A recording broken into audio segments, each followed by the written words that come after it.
ଓମ୍ ସାଇରାମ। ଆଜିର ସାଇ ସନ୍ଦେଶରେ ବାବା କହୁଛନ୍ତି, ମୋର ପ୍ରିୟ ସନ୍ତାନ, ତୁମେ ବହୁତ କିଛି ମନରେ ଚିନ୍ତା କରୁଛ, ଭାବୁଛ, ଆଉ ଏ କଥା ବି କହୁଛ, ବାବା ମୋ ମନର ଭାବନା କ'ଣ ଠିକ୍ ହେଇଯାଆନ୍ତାନି? ସନ୍ତାନ, ମନରେ ସବୁବେଳେ ଯେଉଁ ଜିନିଷ ତୁମେ ଭାବିବ ସେଇଟା ହେବ, କିନ୍ତୁ ତୁମକୁ କିଛି କର୍ମ ବି କରିବାକୁ ପଡ଼ିବ ସନ୍ତାନ। ସେମିତି ଖାଲି ମନରେ ଭାବିନେଲେ ସବୁ କାର୍ଯ୍ୟ ହେଇଯାଏନି। ଭଗବାନଙ୍କ ଉପରେ ଭରସା ଆଉ ବିଶ୍ୱାସ ରଖ। ତୁମ ଜୀବନରେ ତୁମେ ବହୁତ କିଛି ପ୍ରାପ୍ତ କରିବ। ସବୁ ସମ୍ଭବ ହେଇପାରିବ ତୁମ ଦ୍ୱାରା ସନ୍ତାନ, କିନ୍ତୁ ତୁମକୁ ସେତିକି ଦୃଢ଼ ବିଶ୍ୱାସ ଈଶ୍ୱରଙ୍କ ଉପରେ ରଖିବାକୁ ପଡ଼ିବ, ଆଉ ନିଜ ଉପରେ ମଧ୍ୟ ସେତିକି ବିଶ୍ୱାସ ରଖିବାକୁ ପଡ଼ିବ। ତେବେ ଯାଇ ତୁମେ ଜୀବନରେ ସଫଳତା ପାଇବ ସନ୍ତାନ। ସମସ୍ତେ କହୁଛନ୍ତି ତୁମ ଦ୍ୱାରା କୌଣସି କାର୍ଯ୍ୟ ହେଇପାରିବନି। ତୁମେ କୌଣସି କର୍ମକୁ ନୁହଁ, କୌଣସି କାର୍ଯ୍ୟକୁ ନୁହଁ, ତୁମେ ମନକୁ ବହୁତ ଉଦାସ କରିଦେଉଛ ସନ୍ତାନ। ସନ୍ତାନ, ଗୋଟେ କଥା ଜାଣିଛ, ଯଦି ମଣିଷମାନେ ତୁମକୁ ଏତେ ଛୋଟ କରି କହୁଛନ୍ତି, ତୁମେ ଖୁସି ହୁଅ ନା। ସେ ଦିନ ସାରା ତୁମ କଥା ଚିନ୍ତା କରୁଛନ୍ତି, ସେ ମଣିଷ କ'ଣ କରୁଛି କ'ଣ ନାହିଁ। ସେ ତୁମକୁ ସେତିକି ଭଲ ପାଉଛନ୍ତି ସନ୍ତାନ। ଯଦି ତୁମ ପ୍ରତି ତାଙ୍କର ଭଲ ପାଇବା ନଥାନ୍ତା, ତୁମେ ଭଲ କର କି ଖରାପ କର, ତାଙ୍କର କିଛି ବି ଫରକ ପଡ଼ିନଥାନ୍ତା। ତୁମ ବାବାଙ୍କ କଥା ତୁମେ ଧ୍ୟାନରେ ଶୁଣ ସନ୍ତାନ।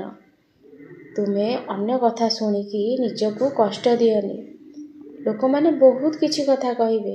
ତୁମେ ସବୁବେଳେ ଦୃଢ଼ ସଂକଳ୍ପ ନିଅ, ଈଶ୍ୱରଙ୍କ ପାଖରେ ଏଇ କାର୍ଯ୍ୟ ମୁଁ ନିଶ୍ଚିତ କରିକି ଦେଖେଇବି। ମୁଁ ନିଶ୍ଚୟ ଆଗକୁ ବଢ଼ିବି।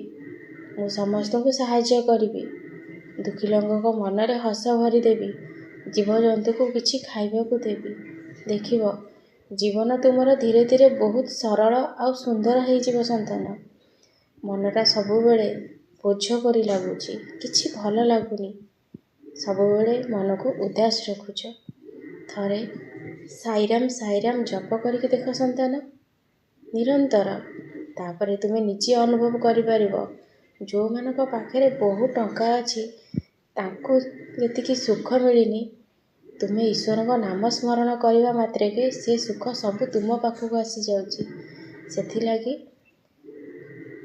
ବେଶୀ ଚିନ୍ତା କରନି। ସବୁବେଳେ ଭଲ କର୍ମ କର, ଈଶ୍ୱରଙ୍କ ଶରଣରେ ନିଜକୁ ରଖ। ଦେଖିବ, ଧୀରେ ଧୀରେ ତୁମ ଜୀବନ ସରଳ ଆଉ ସୁନ୍ଦର ହେଇଯିବ। ପର କଥାକୁ ଶୁଣିକି କେବେ ମନ କଷ୍ଟ କରନି। ସେମାନେ ବହୁତ କଥା କହିବେ। ତୁମେ ନିଜ ଉପରେ ଭରସା ରଖ, ଈଶ୍ୱରଙ୍କ ଉପରେ ବିଶ୍ୱାସ ରଖ। ଦେଖିବ, ଏ ଜୀବନର ଲଢ଼େଇରେ ତୁମକୁ କେହି ହରେଇ ପାରିବେନି। ତୁମେ ଆଗକୁ ବଢ଼ି ଚାଲିବ। ସମସ୍ତେ କହୁଛନ୍ତି କଳିଯୁଗରେ ଈଶ୍ୱର ନାହାନ୍ତି ବୋଲି, କିନ୍ତୁ କିଛି ସନ୍ତାନମାନେ କହୁଛନ୍ତି ଈଶ୍ୱର ଅଛନ୍ତି। ଯେଉଁମାନେ ସେତିକି ବିଶ୍ୱାସରେ ଡାକୁଛନ୍ତି, ଈଶ୍ୱର ତାଙ୍କ ଡାକ ବି ଶୁଣୁଛନ୍ତି। ସବୁବେଳେ ଈଶ୍ୱର ପାଖରେ ଅଛନ୍ତି ବୋଲି ଚିନ୍ତା କର, ନାହାନ୍ତି ବୋଲି ନାହିଁ ସେଇଟା କେବେ ବି କୁହନି। ମୁଁ ତୁମକୁ ସବୁବେଳେ ଦେଖୁଛି ସନ୍ତାନ। ତୁମେ କ'ଣ କରୁଛ, ତୁମ ମନରେ କ'ଣ ସବୁ ଚାଲିଛି, ସବୁ ମୁଁ ଦେଖୁଛି ସନ୍ତାନ। ତୁମେ ଆଜି ସ୍ଥିର କର, ଗୋଟେ ଖାତା ନେବ ଆଉ ଗୋଟେ ପେନ୍ ନେବ। ସେଥିରେ ତୁମେ ମୋ ନାମକୁ